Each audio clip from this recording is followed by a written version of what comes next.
Tak hanya Singapura, Indonesia juga telah menjadi pilihannya untuk membangun sebuah bisnis.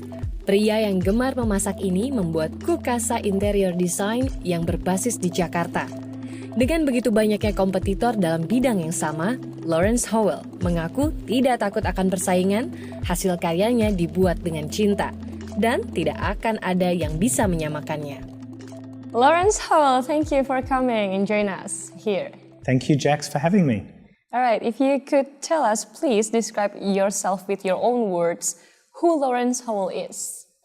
Okay, obviously I'm an Australian. I was born and bred in Melbourne. And in 1994 I moved to Singapore. And I studied as an interior designer, which I now work. I have a company in Singapore which does interior works around the region. And also I'm a furniture designer. I have a company here in Indonesia which designs furniture. Please describe your art to us.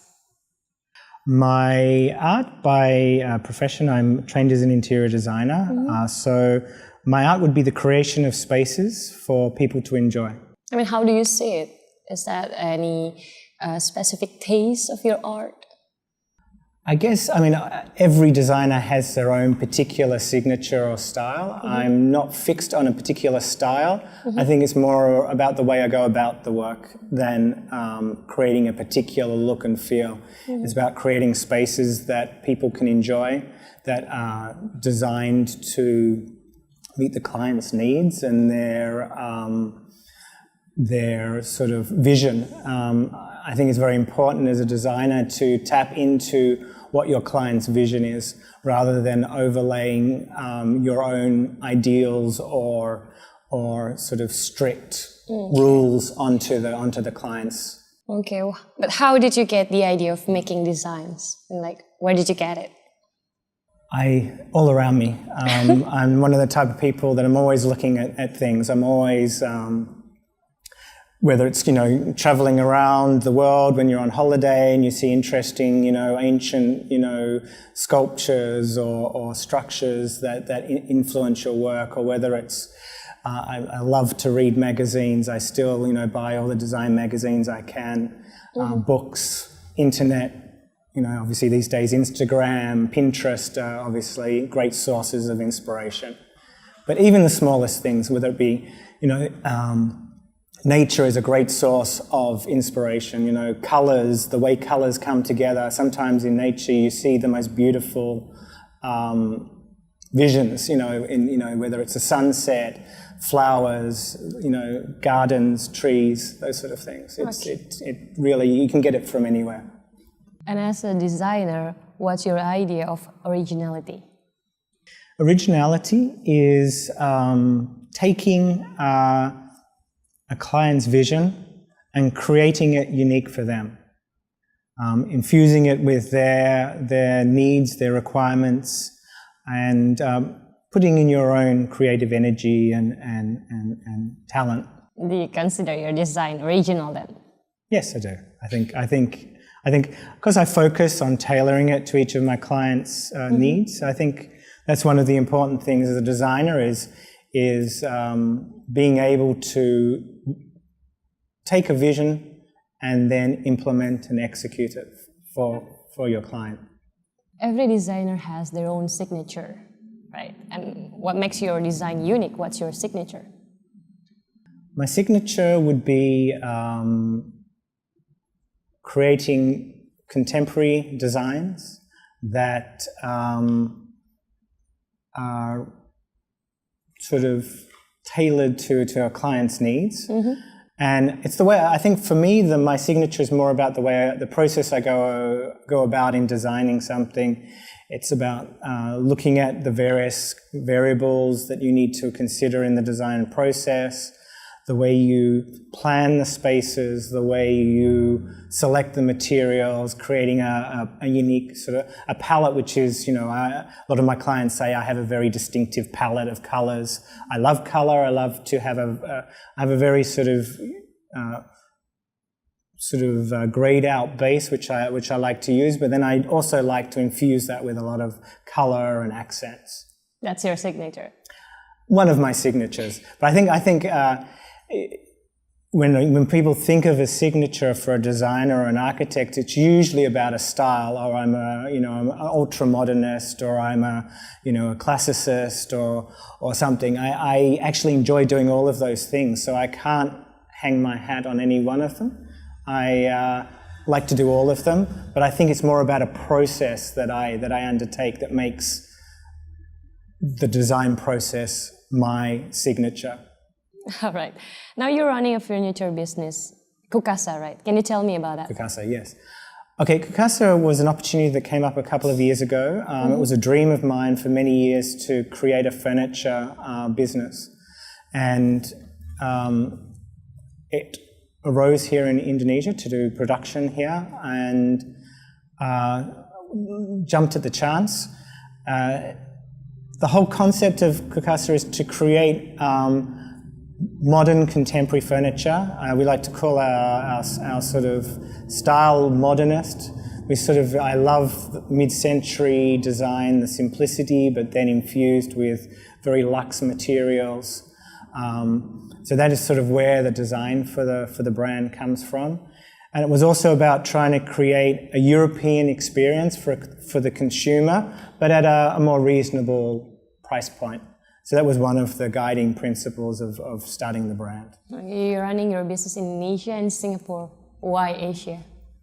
Asia, well, it was an opportunity that came about. I've actually been in Singapore now since 1994. So some of my friends had come up to Singapore at that time, and they asked me, did I want to join them?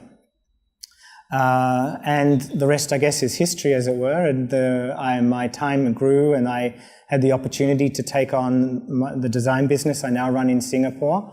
And then, of course, starting my furniture business, which was sort of a natural progression in a way, as I have many clients here in Indonesia. So it was sort of a natural progression to start something also in Indonesia. I mean, you're trying to say that Indonesia is a good market for your brand. Yes. Yeah, I think it's a very dynamic market. It's a growing market. There's a lot of opportunity for our brand to grow, and then also sort of spread to the world that Indonesia can be a hub for good design and sell that design overseas to the rest of the world. Until now, what's your biggest accomplishment? Biggest accomplishment? I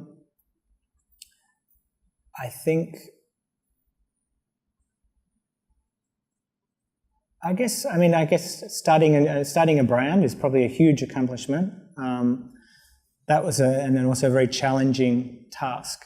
Along the way with my design business, I've had many opportunities to be involved in great projects. For instance, things like the Scarlet Hotel in Singapore, which was very well received, had several awards, etc. So that was obviously a great accomplishment as well. What are the requirements to become a good artist or designer? I think passion is probably number one. You need to really want to do this. You need to be hungry to go out and look and search for new ideas and inspiration in everywhere you go, every turn. You need to find inspiration. So I think passion is probably one of the main things that needs to drive you in your career as an architect or a designer, anyone in the creative arts. Do you ever feel stuck when you work? I mean, we're talking about creativity. Yeah. Ever feel like, I'm done with this, I'm stuck? There are times, yes. And how do you get out?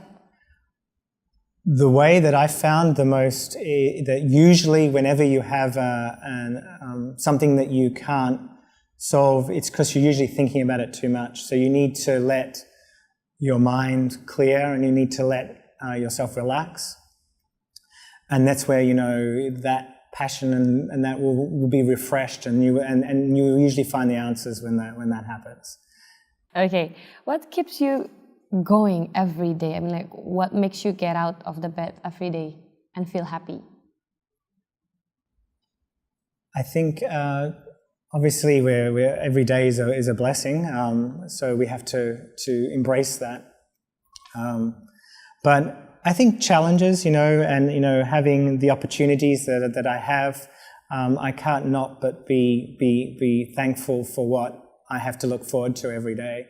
Of course, every day doesn't always run as you would like it to run, but that's part and parcel of any business and any life, I guess. So you have to embrace it. All right. Besides art, what are the things that interest you? Besides art, obviously, I love nature. I love, whenever possible, to get out, into nature, going to the beach, going, to forests or mountains, and just enjoying the environment that we're blessed to have been given. I enjoy music. What type of music? Many types of music. If you look at my Spotify, my iTunes account, it's filled with everything from jazz, classic, I heard you love pop. travel. I love to travel as well, yeah. What are your 3 best travel destinations? 3 best. So far, loved Spain. Spain? Yeah. Why? I don't know. I think one of the things was Barcelona particularly reminded me of home, of Melbourne. There was something there that The captured dance, the food, the people. a little bit of everything. It was just the whole environment sort of had something that made me feel like home. Also loved Greece. Greece. Egypt. Egypt. Yeah. Egypt and Greece. Yeah, Egypt actually probably, in terms of the history and what there is just astounding. It's amazing to think that you can go and see things which are thousands of years old and still marvel about how they actually did them. And the third is Greece. Yeah. Why? Greece, again, the history that's there.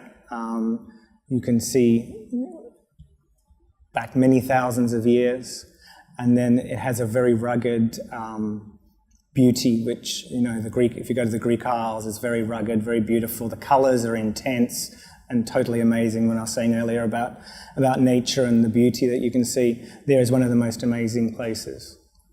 The colour of the ocean, the colour of the earth there is Inspires you. Yeah, it's very inspirational and very beautiful. Yeah.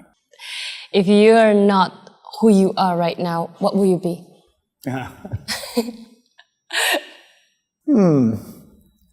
Maybe a surfer. A surfer? Why? Not that I can surf, but something completely opposed to what I am. A chef. I love to cook. I love to cook, but I don't know whether I could be a chef. But yeah, I could be a chef. Something completely different than what I am now, I think. Okay. Yeah, something completely opposed. Now, can you describe yourself in 3 words? Oh, okay. And the first one is? I guess passionate, since I've used that word quite a lot. The second one? Loyal. Loyal. Loyal person, yeah. You think you're a loyal person? Yeah. And the third one? Dedicated to what I do, to those around me. Always want to go the extra mile. Okay, if you have to give some tips for young designers, what would it be? Always,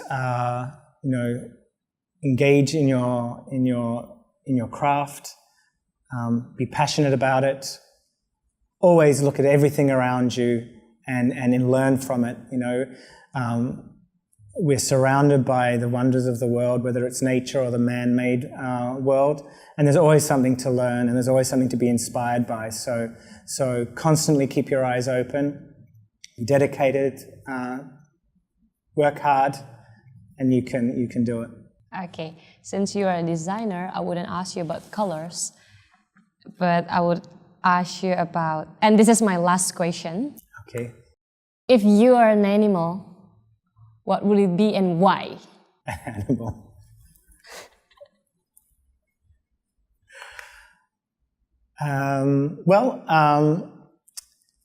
My Chinese horoscope is a dog. And I've been told I'm quite like a dog, so maybe a dog. All right, thank you, Laurence Howel, for joining us and sharing with us. Thank you, Jax, for having me and inviting me. It's been my pleasure.